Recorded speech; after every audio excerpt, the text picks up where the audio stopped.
Hi ಎಲ್ರಿಗೂ ನಮಸ್ಕಾರ. ಇಂಡಸ್ಟ್ರಿಯಲ್ಲಿ ನಾನು ನೋಡಿದ ಹಾಗೇನೆ ಸ್ಮೈಲಲ್ಲೇ ಒಂದು ಡೈಲಾಗ್ ಹೇಳುವಂಥ, ಸ್ಮೈಲಲ್ಲೇ ಎಲ್ಲ ಒಂದು ಎಕ್ಸ್ಪ್ರೆಷನ್ ತೋರಿಸುವಂಥ ಏಕೈಕ ನಟ ಯಾರಪ್ಪ ಅಂದರೆ ಅದು ಗೋಲ್ಡನ್ ಸ್ಟಾರ್ ಗಣೇಶ್ ಸರ್ ಅವರು. ಸೊ ಇವತ್ತು ನಾನು ಸಿನಿಮಾ ನೋಡ್ಕೊಂಬಂದೆ. ಆ್ಯಕ್ಚುಲಿ ಈ ಒಂದು ಸಿನಿಮಾ ನಿಜವಾಗ್ಲೂ ಒಂದು ವಿಶೇಷವಾಗಿ ಒಂದು ಕೂಡಿರುವಂಥ ಒಂದು ಸಿನಿಮಾ ಅಂತ ಹೇಳ್ಬೋದು. ಏನಿದೆಲ್ಲ ಸಿನಿಮಾ ಚೆನ್ನಾಗಿ ಇಷ್ಟ ಆಯ್ತಾ, ಏನು ಇಷ್ಟ ಆಯಿತು, ನನಗೆ ಏನು ಕಷ್ಟ ಆಯಿತು, ಏನೇನು ಆಯಿತು ಸಿನಿಮಾ ನೋಡಿದ್ಮೇಲೆ ನನಗೆ ಅನ್ನೋದನ್ನು ಇವತ್ತು ನಾನು ನಿಮ್ಮ ಜೊತೆ ಶೇರ್ ಮಾಡ್ಕೊಳ್ತೀನಿ ಅಂತ ಹೇಳ್ತಾ ವಿಡಿಯೋ ಬೇಗ ಶುರು ಮಾಡ್ತಾ ಇದ್ದೀನಿ. ಶುರು ಮಾಡೋಕ್ಕಿಂತ ಮುಂಚೆ ಚಾನಲ್ಗೆ ಯಾರು ಸಬ್ಸ್ಕ್ರೈಬ್ ಮಾಡ್ಕೊಂಡಿಲ್ಲ ದಯವಿಟ್ಟು ಸಬ್ಸ್ಕ್ರೈಬ್ ಮಾಡ್ಕೊಳ್ಳಿ. ಇನ್ಸ್ಟಾ ಫೇಸ್ಬುಕ್ ಹಾಗೆ ಎಕ್ಸೆಲ್ ಫಾಲೋ ಮಾಡೋದನ್ನು ಮರಿಬೇಡಿ ಅಂತ ಹೇಳ್ತಾ, ಸೊ ಕೃಷ್ಣಂ ಪ್ರಣಯ ಸಖಿ ಸಿನಿಮಾ ನಾನು ನೋಡಿದ ಹಾಗೆ ಇವತ್ತು ನಾನು ಬೆಳಗ್ಗೆ ಏನೋ ಒಂದು ಮಾರ್ನಿಂಗ್ ಶೋ ಹೋಗಿದ್ದೆ. ಸಿನಿಮಾಗಳೇ ಬರೆದಿರೋ ಟೈಮಲ್ಲಿ, ಸಿನಿಮಾಗಳೇ ಒಂದು ಇಲ್ಲ ಅನ್ನುವಂಥ ಟೈಮಲ್ಲಿ, ಸೊ ಕಳೆದ ಒಂದು ಹೋದ ವಾರ ರಿಲೀಸ್ ಆದಂಥ ಭೀಮಾ ಕೂಡ ಒಳ್ಳೆಯ ಸೂಪರ್ ಡೂಪರ್ ಹಿಟ್ಟಾಗಿ ಸೊ ಕಂಟಿನ್ಯೂ ಹೋಗ್ತಾ ಇರುವಂಥದ್ದು ಹೌಸ್ಫುಲ್ ಪ್ರದರ್ಶನ. ಬಟ್ ಇವತ್ತು ನಾನು ನೋಡಿದ ಹಾಗೆ ಬೆಳಗ್ಗೆ ಮಾರ್ನಿಂಗ್ ಶೋ ಬಾಲ್ಕನಿ ಫುಲ್ ಆಗಿರ್ಬೋದು, ಇಡೀ ಥಿಯೇಟ್ರೇ ಫುಲ್ ಆಗೋಯ್ತು. ಒಂದು ಕ್ಷಣ ನಾವು ಅಂದ್ಕೊಳ್ತೀವಿ ಆನ್ಲೈನ್ ಬುಕ್ಕಿಂಗ್ ಮಾಡೋ ಟೈಮಲ್ಲಿ ಇಲ್ಲಿ ಬುಕ್ ಮೈ ಶೋ ಅಲ್ಲಿ ಬುಕ್ಕಿಂಗ್ ತೋರಿಸ್ತಾರೆ, ಬಟ್ ಆಫ್ಲೈನ್ ಟಿಕೆಟ್ ತೊಗೊಂಡವ್ರು ಇವತ್ತು ನಾನು ನೋಡಿದ್ದು ತುಂಬ ಜನ ಆಫ್ಲೈನ್ ಟಿಕೆಟ್ ತೊಗೊಂಡವ್ರಿದ್ರು. ಸೊ ಮಾರ್ನಿಂಗ್ ನಾನು ಟಿಕೆಟ್ ನೋಡಿದಾಗ ಇದನ್ನಪ್ಪ ಟಿಕೆಟ್ಸ್ಗಳೇ ಬುಕ್ ಆಗಿಲ್ಲ ಅಂದ್ಕೊಂಡೆ, ಬಟ್ ಥಿಯೇಟ್ರ್ ಹತ್ರ ಹೋಗ್ತೀನಿ ಕಾಲಿಡೋಕ್ಕೂ ಜಾಗ ಇಲ್ಲ, ಅಷ್ಟು ಜನ ಟಿಕೆಟನ್ನು ತೊಗೊಳ್ತಾ ಇದ್ರು. ಸೊ ಬೆಳಗ್ಗೆ ಮಾರ್ನಿಂಗ್ ಶೋ, ಮಧ್ಯಾಹ್ನ ಮ್ಯಾಟ್ನಿ ಶೋ ಫುಲ್ ಆಯಿತು. ಸೊ ನಾನು ಪಬ್ಲಿಕ್ ರಿಯಾಕ್ಷನ್ ಹಾಕಿದ್ದೀನಿ ವಿಡಿಯೋ, ಸೊ ಯಾರ್ಯಾರು ನೋಡಿಲ್ಲ ದಯವಿಟ್ಟು ಹೋಗಿ ನೋಡಿ. ಯಾಕೆ ಮಾತು ಹೇಳ್ತಾ ಇದ್ದೀನಿ ಅಂತಂದರೆ, ಇವತ್ತು ನೋಡಿದಂಥ ಕ್ರೌಡು ಎಷ್ಟೋ ವರ್ಷಗಳೇ ಆಗೋಗ್ಬಿಟ್ಟಿತ್ತು. ಎಲ್ಲ ಒಂದು ಫ್ಯಾಮಿಲಿ ಆಡಿಯನ್ಸ್ ಬಂದಿದ್ದರು, ತುಂಬ ಒಂದು ಕ್ರೌಡು. ಅದು ನೋಡಿದಾಗಲೇ ಒಂದು ರೀತಿ ಖುಷಿ ಆಯಿತು. ಸೊ ಅದು ನಿಮ್ಮ ಜೊತೆ ಶೇರ್ ಮಾಡ್ಕೋಬೇಕು ಅಂತ ಕೂಡ ಅನ್ನಿಸ್ತು.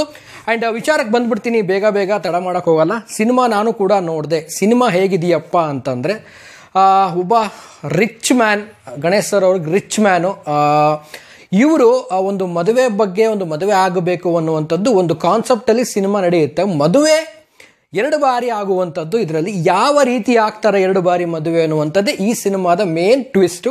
ಆ್ಯಂಡ್ ಈ ಸಿನಿಮಾ ಸ್ಟಾರ್ಟಿಂಗಿಂದ ಹಿಡಿದು ಇಂಟರ್ವೆಲ್ ತನಕ ನೋಡೋ ಟೈಮಲ್ಲಿ ನನಗೆ ಒಂಥರ ತಲೆ ಕೆಟ್ಟಂಗಾಯಿತು. ಏನಪ್ಪ ಇದು, ಯಾಸೀನಿಗೆ ಏನೇನೋ ಸಿಂಕ್ ಆಗ್ತಾ ಇಲ್ವಲ್ಲ ಅನ್ನೋ ಒಂದು ತಲೆಯಲ್ಲಿ ದೊಡ್ಡ ಹುಳ ಬಿಟ್ಟಿದ್ದಾರೆ ಡೈರೆಕ್ಟರ್ ಅಂತಲೇ ಹೇಳ್ಬೋದು. ಸೊ ಹಾಗೆ ಇನ್ನು ಸೆಕೆಂಡ್ ಹಾಫಲ್ಲಿ ಆದಂಥ ಒಂದು ಎಕ್ಸ್ಪೀರಿಯನ್ಸ್ ಅಮೇಝಿಂಗ್ ಅಂತ ಹೇಳ್ಬೋದು. ನಾನು ಆಗಲೇ ಹೇಳಿದಾಗೇ ತುಂಬಾ ಒಂದು ಸ್ಕ್ರೀನ್ ಪ್ಲೇಯಲ್ಲಿ ಕನ್ಫ್ಯೂಷನ್ ಆಗುವಂಥದ್ದು. ನಾವು ಫಸ್ಟ್ ಹಾಫಲ್ಲಿ ಏನು ನೋಡ್ತೀವಿ ಆ್ಯಂಡ್ ಸೆಕೆಂಡ್ ಹಾಫಲ್ಲಿ ಏನು ನೋಡ್ತೀವಿ, ಆ್ಯಂಡ್ ಅದು ಮಾತ್ರ ಎಕ್ಸಲೆಂಟ್ ಎಕ್ಸ್ಪೀರಿಯನ್ಸ್ ಆಗಿರುವಂಥದ್ದು ಈ ಸಿನಿಮಾ ಮುಖಾಂತರ. ಯಾಕೆಂದರೆ ನಾನು ಫಸ್ಟ್ ಈ ಸಿನಿಮಾ ಸ್ಟಾರ್ಟ್ ಆಗಿ ಒಂದು ಅರ್ಧ ಗಂಟೆ ಆದಮೇಲೆ ಅಂದ್ಕೊಂಡೆ, ಸೊ ಯಾಕೆ ಈ ಥರ ಇದನ್ನು ಸಿನಿಮಾನ ಒಂದು ಸ್ಕ್ರೀನ್ ಪ್ಲೇ ಮತ್ತು ನರೇಟ್ ಮಾಡಿದ್ದಾರೆ. ಸೊ ಯಾಕೆಂದರೆ ಕೆಲವೊಂದು ಸಿನಿಮಾಗಳು ಕಾಮನ್ ಪೀಪಲ್ ಅಂದರೆ ಕೆಲವೊಬ್ಬರಿಗೆ ಡೈರೆಕ್ಟಾಗಿ ಒಂದು ಸಿನಿಮಾನ ಒಂದು ಸ್ಟಾರ್ಟಿಂದ ಹಿಡಿದು ಎಂಡ್ ಮಾಡಿದ್ರೆ ಮಾತ್ರ ಅರ್ಥ ಆಗ್ತಾ ಇರುತ್ತೆ. ಅಲ್ಲಲ್ಲಿ ಒಂದು ಕೊಡುವಂಥ ಟ್ವಿಸ್ಟ್ ಏನಿದೆ, ಅಲ್ಲಲ್ಲಿ ಆಗುವಂಥ ಕೆಲವೊಂದು ಸಿಚುವೇಶನ್ ಎಕ್ಸ್ಚೇಂಜಸ್ ಏನಿದೆ, ಸೊ ಇದೆಲ್ಲ ಆದಾಗ ಸ್ವಲ್ಪ ಮೈಂಡಲ್ಲಿ ಸಿನಿಮಾ ಕನ್ಫ್ಯೂಷನ್ ಸ್ಟಾರ್ಟ್ ಆಗುತ್ತೆ. ಸೊ ಅದು ಯಾಕೆ ಬರ್ತಾ ಇದೆ, ಇದು ಯಾಕೆ ಬರ್ತಾ ಇದೆ ಅಂತ. ಬಟ್ ಈ ಒಂದು ಸಿನಿಮಾದಲ್ಲಿ ಆ ರೀತಿ ಅನಿಸಿದ್ರು ಕೂಡ ಸೆಕೆಂಡ್ ಹಾಫಲ್ಲಿ ಪ್ರತಿಯೊಂದು ಸೀನ್ಗೂ ಕೂಡ ಈ ಸಿನಿಮಾದಲ್ಲಿ ಕ್ಲಾರಿಟಿ ಕೊಟ್ಟಿದ್ದಾರೆ. ಅದು ಒಂದು ಡೈರೆಕ್ಟರ್ ಒಂದು ಏನು ಒಂದು ಯೋಚನೆ ಮಾಡಿದಾರಲ್ಲ, ಅದಂತೂ ಅಮೇಝಿಂಗ್ ಅಂತ ನನಗೆ ಫೈನಲ್ ಆಗಿ ಅನಿಸಿದ್ದು. ಆ್ಯಂಡ್ ಸಿನಿಮಾ ಸ್ಟೋರಿ ಬಗ್ಗೆ ನಾನು ಏನು ಹೇಳೋಕೆ ಹೋಗಲ್ಲ, ಸ್ಟಾರ್ಟಿಂಗಲ್ಲಿ ಏನು ಸ್ವಲ್ಪ ಹೇಳಿದೆ ಅದೇ ಒಂದು ಸಿನಿಮಾದ main twist and turns. And ಈ ಸಿನಿಮಾ 100% ಆಗಿ ಒಂದು ಪೈಸಾ ವಸೂಲ್ ಮೂವಿ. ಆ್ಯಂಡ್ ನನಗೂ ಭಾಳ ದಿನಗಳಾದ ಮೇಲೆ ಥಿಯೇಟ್ರಿಗೆ ಹೋಗಿ ನಕ್ಕಿದ್ದು ಅಂದರೆ ಈ ಸಿನಿಮಾದಲ್ಲಿ. ಯಾಕಂದರೆ ಸಾಧು ಕೋಕಿಲ ಸರ್ ಇದ್ದಾರೆ, ಆ್ಯಂಡ್ ಅವರು ಸಾಧು ಕೋಕಿಲ ಸರ್ ಮತ್ತು ಗಣೇಶ್ ಸರ್ ಒಂದು ಕಾಂಬಿನೇಷನ್ ಏನಿದೆ, ಕಾಮಿಡಿ, ಅಮೇಝಿಂಗ್ ಕಾಮಿಡಿ.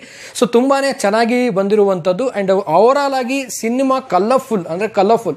ಆ್ಯಂಡ್ ಇನ್ನೊಂದು ಹೇಳಕ್ಕೆ ಇಷ್ಟಪಡ್ತೀನಿ ನಾನು, ಸಿನಿಮಾ ಎಲ್ಲಿ ನೋಡಿದ್ರು ಕೂಡ ಕಲರ್ಫುಲ್ ಕಾಣುತ್ತೆ, ಅದು ಒಂದು ಕಡೆ. ಆದರೆ ಸಿನಿಮಾದ ಹಾಡುಗಳು ಬರೋದು ಗೊತ್ತಾಗಲ್ಲ, ಮುಗಿಯೋದು ಗೊತ್ತಾಗಲ್ಲ. ತುಂಬಾ ಒಂದು ಹಾಡುಗಳಿದ್ದಾವೆ ಅಂತ ಅನ್ಸೋದೇ ಇಲ್ಲ. ನಾವೇನೋ ಸ್ವಲ್ಪ ಹಾಡು ಕೇಳಿದ್ವೇನಪ್ಪ ಸಿನಿಮಾದಲ್ಲಿ ಅನ್ಸುತ್ತೆ. ಸೊ ಬಹಳಷ್ಟು ಹಾಡುಗಳು ಇದ್ರೂ ಕೂಡ ಸ್ವಲ್ಪ ಹಾಡೇ ಕೇಳಿದ್ದೀವಿ ಅನ್ನೋ ಒಂದು ಫೀಲನ್ನು ಕೊಡುತ್ತೆ. ಆ್ಯಂಡ್ ಸ್ಟೋರಿ ಮಾತ್ರ ಅಮೇಝಿಂಗ್ ಆಗಿ ಪ್ಲೇ ಮಾಡಿದ್ದಾರೆ ಸ್ಕ್ರೀನ್ ಪ್ಲೇಯಲ್ಲಿ. ಎಕ್ಸಲೆಂಟ್ ಮೂವಿ, ನನಗಂತೂ ತುಂಬಾ ಇಷ್ಟ ಆಯಿತು. ಎಕ್ಸ್ಪೆಷಲಿ ಇದರಲ್ಲಿ ಕ್ರೆಡಿಟ್ಸ್ ಕೊಡಲೇಬೇಕು. ಯಾಕೆಂತಂದರೆ ನಮ್ಮ ಅರ್ಜುನ್ ಜನ್ಯ ಸರ್ ಅವರು ಕೂಡ ಅದ್ಭುತವಾದಂತಹ BGM, ಅದ್ಭುತವಾದಂಥ BGM ಅನ್ನೋಕ್ಕಿಂತ ಒಂದು ರೀತಿಲಿ ಅವರು ಸ್ಟೈಲ್ನೇ ಚೇಂಜ್ ಮಾಡ್ಕೊಂಡ್ಬಿಟ್ಟಿದ್ದಾರೆ ಏನಪ್ಪ ಅಂತ ಅನಿಸ್ಬಿಡುತ್ತೆ. ಯಾರು ಮಾಡಿದ್ದಾರೆ ಮ್ಯೂಸಿಕ್ ಅನ್ಬೇಕು, ಆ ರೀತಿಯಾದಂಥ ಒಂದು ಬೇರೆ ಒಂದು ಲೆವೆಲಲ್ಲೇ ಕೊಟ್ಬಿಟ್ಟಿದ್ದಾರೆ ಮ್ಯೂಸಿಕ್ಸು. ಆ್ಯಂಡ್ BGMಸ್ಗಳಾಗಿರ್ಬೋದು, ತುಂಬಾ ಆಗಿರ್ಬೋದು, ಒಂದು ಒಳ್ಳೆ ಅದ್ಭುತವಾದಂಥ ಒಂದು ಸಿನಿಮಾ ನಾನಿವತ್ತು ನೋಡಿದಂಥ ಎಕ್ಸ್ಪೀರಿಯನ್ಸ್ ನನಗಾಯಿತು. ಸೊ ನಾನು ಹೇಳೋದು ಏನು ಅಂತಂದರೆ, ಪ್ರತಿಯೊಬ್ಬರು ಫ್ಯಾಮಿಲಿ ಫ್ರೆಂಡ್ಸ್ ಎಲ್ಲರೂ ಕೂಡ ಹೋಗಿ ಖುಷಿಯಾಗಿ ಕೂತ್ಕೊಂಡು ಒಂದು ಬಲ್ಕಾಗಿ ಒಂದು ನಗಬೋದು. ನೀವು ತುಂಬಾ ಒಂದು ನಗಬೋದು, ಅಷ್ಟೊಂದು ಅದ್ಭುತವಂತ ಒಂದು ಸ್ಕ್ರೀನ್ ಪ್ಲೇ ಇದೆ. ಆ್ಯಂಡ್ ತುಂಬಾ ಎಂಜಾಯ್ ಮಾಡ್ತೀರ, ಅದರಲ್ಲಂತೂ ಡೌಟೇ ಇಲ್ಲ. ಸೊ ಸಿನಿಮಾ ನೋಡಿ, ಥಿಯೇಟ್ರಿಗೆ ಹೋಗಿ ಸಿನಿಮಾ ನೋಡಿ ಆ್ಯಂಡ್ ಎಂಜಾಯ್ ಮಾಡಿ. ಆ್ಯಂಡ್ ಹೇಳೋಕ್ಕೆ ಇಷ್ಟಪಡ್ತೀನಿ ಅಂದರೆ, ಥಿಯೇಟರ್ ಎಕ್ಸ್ಪೀರಿಯನ್ಸಲ್ಲಿ ಸಿನಿಮಾ ನೋಡೋ ಎಕ್ಸ್ಪೀರಿಯನ್ಸೇ ಬೇರೆ. ಸೊ ನೀವು ಮೊಬೈಲಲ್ಲಿ ನೋಡ್ಬೋದು, ಟಿ ವಿಲಿ ನೋಡ್ಬೋದು, ನಾಳೆ ಫ್ಯೂಚರಲ್ಲಿ ಎದರಲ್ಲಿ ಬಂದರೂ ಕೂಡ ನೋಡ್ಬೋದು, ಬಟ್ ಥಿಯೇಟರ್ ಎಕ್ಸ್ಪೀರಿಯನ್ಸ್ ಖಂಡಿತವಾಗಿ ಖಂಡಿತವಾಗ್ಲೂ ಸಿಗಲ್ಲ.